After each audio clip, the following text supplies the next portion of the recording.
You ever wanted to be a samurai? Then this might not be the show for you. But if you've ever wanted to be a wandering demon child in search of restoring his lost body parts, then yeah, this might be the show for you. Now what show is this? Well, this is the 2019 MAPPA remaster version of the story Dororo. And like I said, it is the remaster because there was the original 1969 version of Dororo and Hyakimaru, which was the original anime of this. I don't know if it's based on a story, an old story. I doubt it was a manga. It was a manga. This is why we do research. It originally came out in 1967 to 1968. Sheesh. It was originally serialized in Shogakukan's weekly Shonen Sunday. Wow. The original Shonen Jump. And well, what is the story of Dororo about? Well, like I hinted in the beginning, it starts out with this Japanese warlord where his land pretty much has been dying. It hasn't been fertile, crops haven't been growing, there's been disease. And so he decides to make a deal with these demons, where pretty much he just says, for my land's prosperity, just take anything from me. And of course, around the time he makes this deal, his first child is born, which of course the demons decide to take the child, decide to eat it. All except for one demon, though that's revealed later in the plot. And so his child is born, though he doesn't have any skin, arms, legs, doesn't have any of his senses. And the guy's pretty much just like, all right, I can make another heir, just put this one in the river, let it die, drown. And one of the caretakers takes pity on the child and actually, instead of just putting him in the river, puts him in a boat and pushes him out, where eventually he is found by someone. He's found by a prosthetic doctor who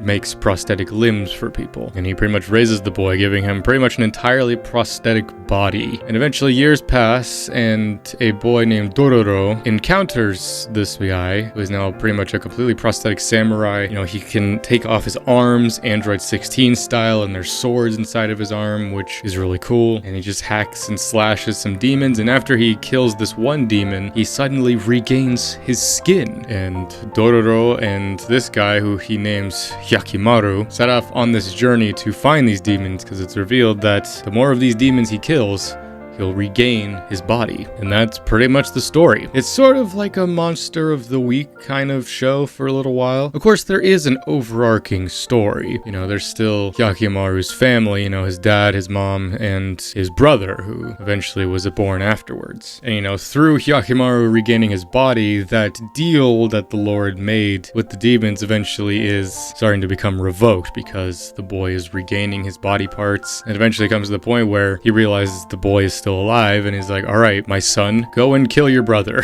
Now, the real reason I'm making the video on this is that there's a couple things, mainly with like the middle and the ending portion of the story, that I don't know if I liked. Before I get too deep into it, I do actually recommend it. It was surprisingly fun. It was a good story. It reminded me of Vinland Saga in its own way, kind of like the Japanese Vinland Saga, but with more of like that supernatural take on it, obviously. But before we get too deep into spoilers, let's talk more about the production side of things, because this is done amazingly by Studio MAPPA and Tezuka Productions. And it's so funny because like going into this show and seeing that it came out in 2019, and the fact that Vinland Saga also started airing in 2019, it's like, did they decide to do both of these around the same time? Because there's also some voice actors in this that overlap. Like, Hyakimaru's dad, the feudal lord, is the same guy who voices Askeladd, I'm pretty sure, at least. When it comes to Japanese voice actors, there's sometimes where it's like I think I recognize it, and then I look at it and it's like, oh no, that's not actually their voice. But I'm pretty sure Hyakimaru's father is Askeladd. And then also his other father, the prosthetic limb guy, is the same guy who voices Thorkel in Vinland Saga. I mean, I could definitely see MAPPA deciding to take on both of these adaptations, because they are similar in their stories. Like, it's ultimately a revenge story by the end. So this one definitely is much more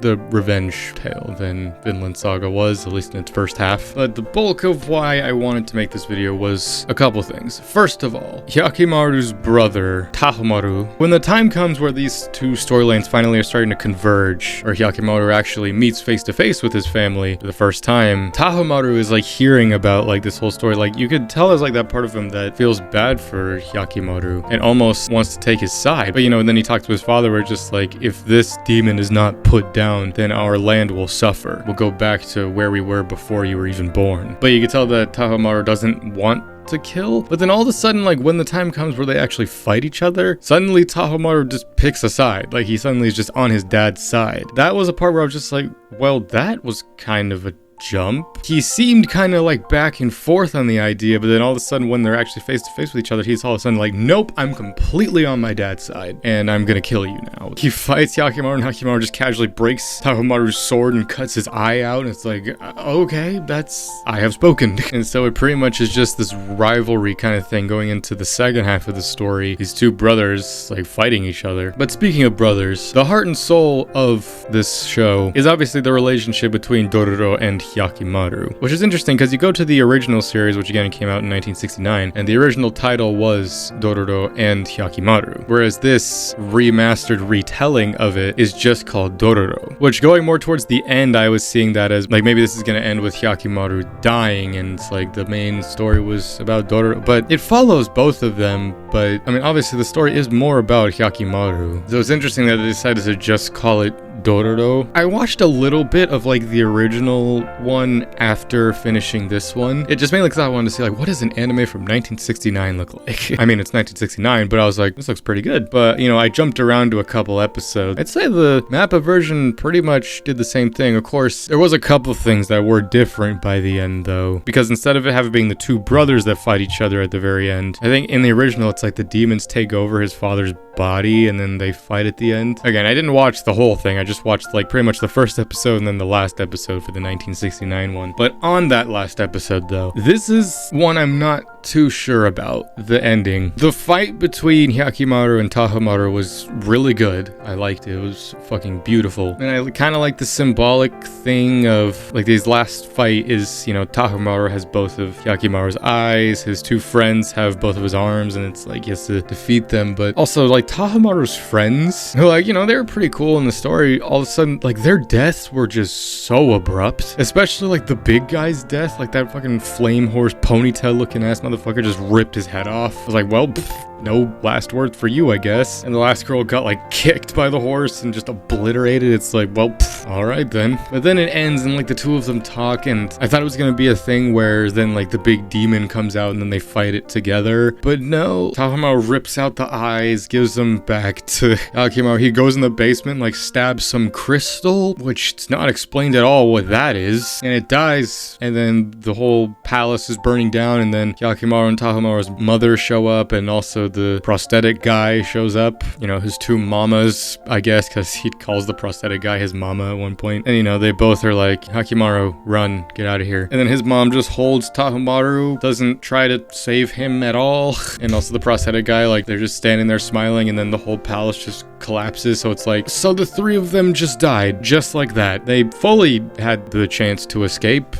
We figured the mother would have at least tried to save her son. No, we'll all just die together. And then the very, very end. Hyakimaru's father, he's in the temple where, you know, he originally, it's the full circle thing, end where it began, and then Hyakimaru shows up, has a sword, and it makes it look like he does, but like he does, and he stabs his helmet, and it's just like, I don't remember what exactly it says, but it's something along the lines of like, it doesn't matter, that's not who I am, and then he leaves. Where the story ends for Hyakimaru, I feel like is weird, because by all accounts, he killed this land. Everyone's dying, there's disease, I know there's like people who survived, it's like, we'll rebuild or whatever. His mother, his brother, and his father figure died unnecessarily brutal deaths. His father lives, I guess. And then Hyakimaru just faces no repercussions, really, for especially the amount of people he killed. Like the whole thing about like what the prosthetic doctor talked about, just like the amount of blood you'll spill regaining your body. He goes through it all, gets his body, and there's nothing. Just him and Dororo go their separate ways, and there's kind of like a look to the future of like them reuniting or whatever, and kind of a hint of romance as well, which is kind of weird, but it just ends. I don't know if Vinland Saga is just kind of stunted my brain of just like, but where's this season 2 where we get the healing arc? You know, he feels bad about it, you know, the character development, and that's really it.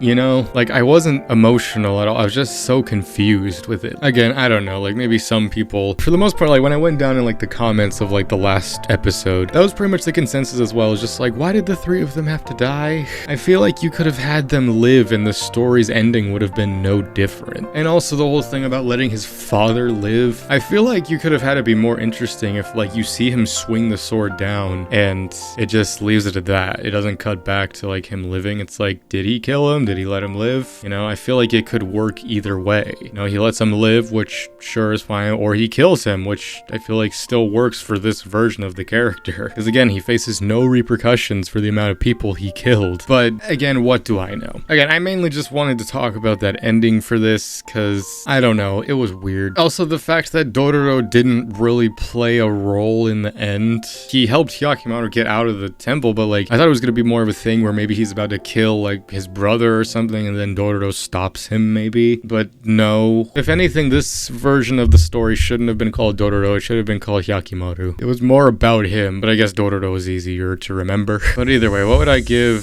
Dororo in terms of a score? The ending definitely shot it down a few notches. Again, if anything, like, I really loved the action and the animation and whatnot, so I'll leave it at a simple 8 out of 10. I feel like it's still worth that much. Again, the animation's really good. There is some episodes, especially like when it actually delves into Dororo's character, where it was like pretty emotional. I liked it. It was surprisingly fun, just sort of jumping into this. You know, I just randomly like was looking at stuff that I had on my list, and then Dororo was on there. I was like, all right, screw it, I'll watch that, knowing fuck all, and then going through it, and it's like, I was genuinely surprised until I got to the ending, but still, I enjoyed it overall. Either way, this was just like my quick rant and review about Dororo. Not really much else I want to touch on in terms of it. The voice acting was pretty good. Again, art animation, really good. Mappa, of course it was. And again, maybe the 1969 version is better, or like has a better ending or whatever. I don't know. I don't really plan on watching it because I'm kind of just done with this story. I'm moving on to other things now. And well, just let me know if you've watched Dororo, what you think about it. Let me know how right or wrong I am. Probably wrong. I don't know. Again, it's just my perception of things. But either way, this was my review of the 2019 remastered Dororo. Join me for many other videos of the sort, be they future reviews, reactions, gameplay, or anything else that'll be coming out soon. Until next time, I'm Lancer. Thanks for watching.